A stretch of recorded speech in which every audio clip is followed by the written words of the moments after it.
En este módulo vamos a hablar sobre la administración de identidades en Microsoft Entra ID. Tenemos las siguientes características que hay que tomar en cuenta dentro de este módulo, que son la protección de usuarios en Microsoft, obviamente Entra ID, cómo vamos a proteger también los grupos y qué tipo de roles vamos a asignar a los diferentes grupos. También algunas recomendaciones que hay que tomar en cuenta para poder usar identidades externas y también proteger estas entidades externas. Y con cuál herramienta vamos a realizar esas protecciones o recomendaciones, que es Microsoft Entra Identity Protection. Cada una de estas características están disponibles dentro de Microsoft Entra ID. Obviamente una depende mucho de qué tipo de licenciamiento se tiene. Más adelante iremos viendo cuáles son los beneficios de tener uno u otro plan dentro del directorio activo. Lo primero que tenemos que hablar de Microsoft Entra ID es que existen usuarios. Los usuarios son aquellos objetos que tenemos que proteger y que tenemos que darle los roles definidos para poder cumplir con lo que se llama confianza cero. Dentro de los diferentes grupos o usuarios que tenemos dentro de Microsoft Entra ID, están cumpliendo los reglamentos que llamamos Reglamento General de Protección de Datos, en el cual estos objetos tienen diferentes características que se pueden, digamos,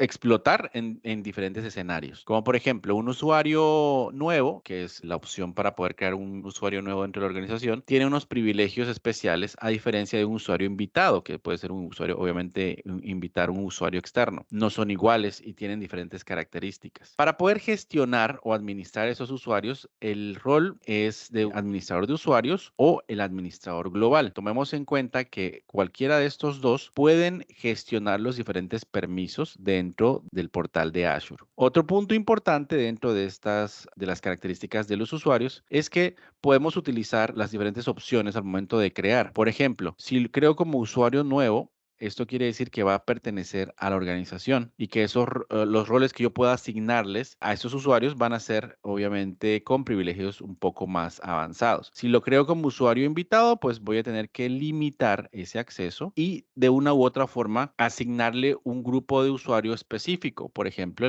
grupos de seguridad, grupo de Microsoft 365. Este tipo de grupos es muy importante tener en cuenta para qué sirven y qué beneficios nos va a traer. Primero hay que tomar en cuenta que Microsoft Entra ID proporciona varias maneras de administrar el acceso a los recursos, a las aplicaciones y a las tareas. Entonces, con los grupos de Microsoft Entra ID, puedo conceder acceso y permisos a un grupo de usuarios en lugar de hacerlo a cada uno de los usuarios de manera individual. Uno de los principales principios de seguridad de confianza cero obviamente consiste en limitar el acceso a los recursos de Microsoft Entra ID y los recursos que son obviamente a los que acceden dichos usuarios. Microsoft Entra ID permite usar grupos para administrar el acceso a aplicaciones, para administrar el acceso a datos o a recursos. Estos recursos pueden ser obviamente parte de la organización de Microsoft Entra ID que tengan permisos para poder administrar los mismos objetos basados obviamente en un rol. También puedo administrar usuarios externos a la organización, como en el caso por ejemplo de Software as a Service que nos ofrece Microsoft 365. Puedo también darle acceso a los usuarios mediante estos grupos a sitios de SharePoint, a los recursos locales de un servidor de una máquina virtual, a diferentes accesos a OneDrive, al repositorio, a Teams también puedo darle acceso a esos usuarios externos. Algo muy importante que hay que tomar en cuenta acá es que al momento de dar esos permisos, algunos grupos no se pueden administrar dentro del portal de Microsoft Entra ID, como por ejemplo los grupos que están sincronizados desde Microsoft Entra ID local, solo pueden ser administrados desde Microsoft Entra ID local. Si en algún motivo necesitamos hacer, por ejemplo, también acceder a las listas de distribución y los grupos de seguridad habilitados, por ejemplo, para correos, estos solamente se pueden administrar desde el centro de administración de Exchange o el centro de administración de Microsoft 365. ¿Qué necesitamos saber antes de crear un grupo? Que eso es bastante importante porque existen dos tipos de grupos y tres tipos de pertenencia a grupos. Por ejemplo, el tipo de grupo de seguridad se usa para administrar el acceso de usuarios y equipos a los recursos compartidos. Por ejemplo, cuando voy a crear un grupo de seguridad para que todos los miembros del grupo tengan el mismo conjunto de permisos de seguridad. Entonces, ahí es donde yo puedo asignarle, digamos, un rol específico. Pero en ese caso, si yo quiero que estos miembros de este grupo de seguridad puedan tener usuarios, puedan tener dispositivos, puedan tener también otros grupos o también puedan tener entidades de servicio. Esto que definan la directiva obviamente de acceso y los permisos. Entre los propietarios de un grupo de seguridad pueden encontrarse también usuarios y también entidades de servicio. Tomen en cuenta que este grupo es bastante flexible, enfocado a dar permisos o a denegar permisos a los diferentes miembros que pertenecen a ese grupo. El otro tipo de grupo es Microsoft 365. Este proporciona oportunidades de colaboración al momento de conceder a los miembros del grupo acceso, por ejemplo, a un buzón compartido, a calendarios, archivos, a sitios de SharePoint y otras opciones más. Esta opción también permite ofrecer el acceso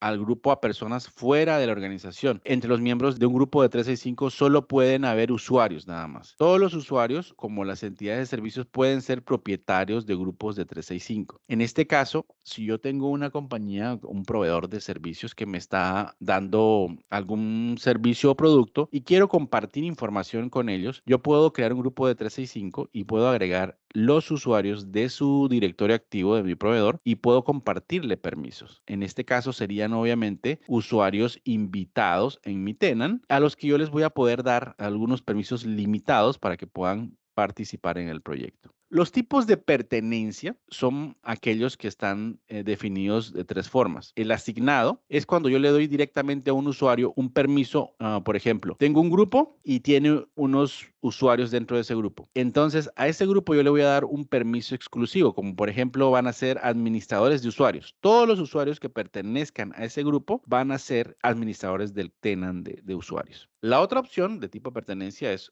usuarios dinámicos. Permite usar reglas de pertenencias dinámicas para agregar y quitar miembros automáticamente. Si los atributos de un miembro cambian, el sistema examina las reglas de este grupo dinámico, del directorio, para ver si cumple o no cumple. Por ejemplo, si yo tengo un usuario que tiene una regla de, por ejemplo, una propiedad que se llama ubicación y en esa ubicación dice Colombia. Cuando el usuario se loguea al portal, a Azure o a cualquier plataforma que tenga que ver con Microsoft Azure, él va a hacer esa validación y va a decir, la propiedad de ubicación es igual a Colombia, entonces si es así, entonces este usuario tiene permisos de colaboración en este tenant, por así decirlo. En el momento que ese atributo cambie, mi usuario ya no va a tener los mismos permisos. Por ejemplo, que si la ubicación cambió a otro país, no debería tener los mismos permisos, entonces se hace una validación y se hace el cambio automático. También pasa lo mismo con dispositivos, también lo que se llama dispositivo dinámico. También permite usar reglas de grupo dinámico para agregar y quitar dispositivos automáticamente. Si los atributos de un dispositivo cambian, el sistema examina las reglas del grupo dinámico y si este dispositivo cumple los requisitos de la regla, entonces se agrega o se quita dependiendo qué tipo de reglas estén habilitadas. Esto pasa con los dispositivos. Entonces, por ejemplo, si mi dispositivo es un smartphone y tiene sistema operativo Android, la versión 12. Si en algún momento ese dispositivo actualiza la versión 13, la regla se va a ejecutar y va a validar. Si no tiene la versión 12, entonces ese dispositivo pierde los permisos que tiene dentro de mi directorio activo. Entonces, otro punto importante acá es que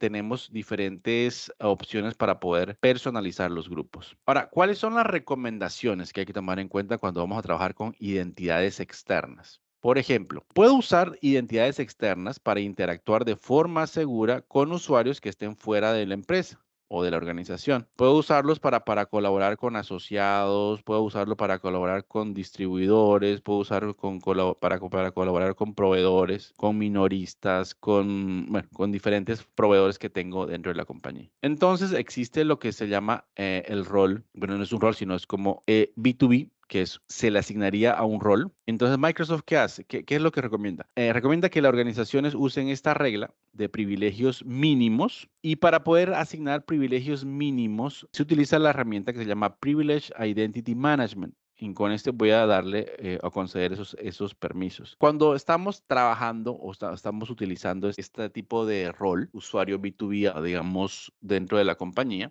podemos utilizarlo para integrarnos con aplicaciones de otras compañías. Por ejemplo, si mi proveedor tiene una aplicación en donde tengo que ingresar para poder hacer de pronto la verificación de alguna información, entonces mi directorio activo se está sincronizando con este tenant y pues tengo unos permisos específicos. usuarios. ¿Cómo realizo la protección de ese tipo de autenticación? Pues básicamente aquí el mensaje clave es, con las externas identity, los usuarios externos pueden traer sus propias identidades y usar sus propias credenciales para iniciar sesión. Pueden administrar el acceso de las aplicaciones con Microsoft Entra ID o Microsoft Entra ID B2C para mantener protegidos los recursos. Recordemos que dentro de Microsoft Entra ID yo puedo crear un directorio diferente que puede llamarse B2C y dentro de este directorio activo B2C puedo crear mis propios usuarios personalizados que van a hacer referencia obviamente a mi aplicación nada más. Si estoy desarrollando una aplicación, solamente a esa aplicación puedo asignarle ese directorio activo. Entonces, tenemos diferentes opciones. Pueden ser de tipo de colaboración B2B, por ejemplo, en donde en este caso, digamos, colabora con usuarios externos y les permite usar su identidad preferida para poder iniciar sesión en las aplicaciones de Microsoft u otras aplicaciones empresariales. La organización host o invitada, pues administra la directiva de seguridad y el cumplimiento mediante características como directivas de acceso condicional y configuración de acceso entre inquilinos o entre tenants. La otra opción es conexión directa a B2B. B2B, esta establece una confianza mutua entre dos y bidireccional entre dos organizaciones de Microsoft Entra ID y eso es para poder realizar colaboraciones de manera directa sin problemas. La organización, pues tanto la host como la invitada, administran las directivas de seguridad y el cumplimiento mediante las características como las directivas de acceso condicional y las de configuración de acceso entre tenants. Hay que tomar en cuenta algo acá que es que cuando hablamos de los diferentes tipos de conexiones, el B2C es un directorio activo en el cual yo puedo desarrollar aplicaciones a medida y les puedo dar la gestión completa de los usuarios a esta aplicación con el fin de que yo tenga diferenciado o cuál es mi organización interna y cuál hace parte de mi aplicación de pronto de servicio. En este caso, por ejemplo, B2C es bastante utilizada para softwares de software como servicio y puedo administrar las entidades de acceso, la organización también puede crear las mismas directivas de seguridad basados en los mismos que son accesos condicionales o a lo que llamamos Identity Protection. También se puede utilizar las siguientes herramientas en caso de que yo tenga otro tipo de integración con identidades externas. Por ejemplo, lo que llamamos el API de Microsoft Graph, del Entra ID. Esa es una herramienta bastante utilizada cuando estamos desarrollando de pronto aplicaciones personalizadas, pero necesitamos acceder al directorio activo para poder acceder a los atributos de ese usuario. Entonces, con Microsoft Graph es una excelente herramienta. Puedo crear directivas de acceso condicional basados en específicas características dentro de cada usuario. Puedo también hacer la integración multitenant para que podamos interactuar entre diferentes tenants. Puede ser mi proveedor con el mío, digamos, a nivel corporativo, y podemos hacer esa integración. Cuando hablamos del Microsoft Identity Protection, que es la herramienta o la solución que nos va a ayudar, tenemos que tener claro que existen tres directivas que hay que habilitar o que se tienen que trabajar o se tienen que utilizar de manera obligatoria. Uno es la directiva de registro de autenticación. Por ejemplo, cuando yo voy a registrarme, tengo que habilitar el tema de multifactor. La otra directiva es de corrección de riesgos de usuario y finalmente la tercera es la directiva de corrección de riesgos de inicio de sesión. Estas tres directivas obviamente me van a ayudar a tener una mejor protección con entidades externas. Obviamente que Microsoft Entra ID incluye estas tres directivas predeterminadas para que los administradores puedan optar por habilitarlas. Estas directivas obviamente incluyen una personalización limitada, pero son aplicables a la mayoría de las organizaciones, como por ejemplo, le pueden permitir excluir y también adicionar a usuarios como las cuentas de acceso o administradores de emergencia. Estos administradores pueden tener también la potestad de poder gestionar dentro de esta directiva con roles un poco elevados para que puedan gestionar los accesos. Recordemos que esta herramienta es bastante flexible, pero estas tres reglas son las bases para poder implementar la seguridad dentro de mi tenant respecto al acceso.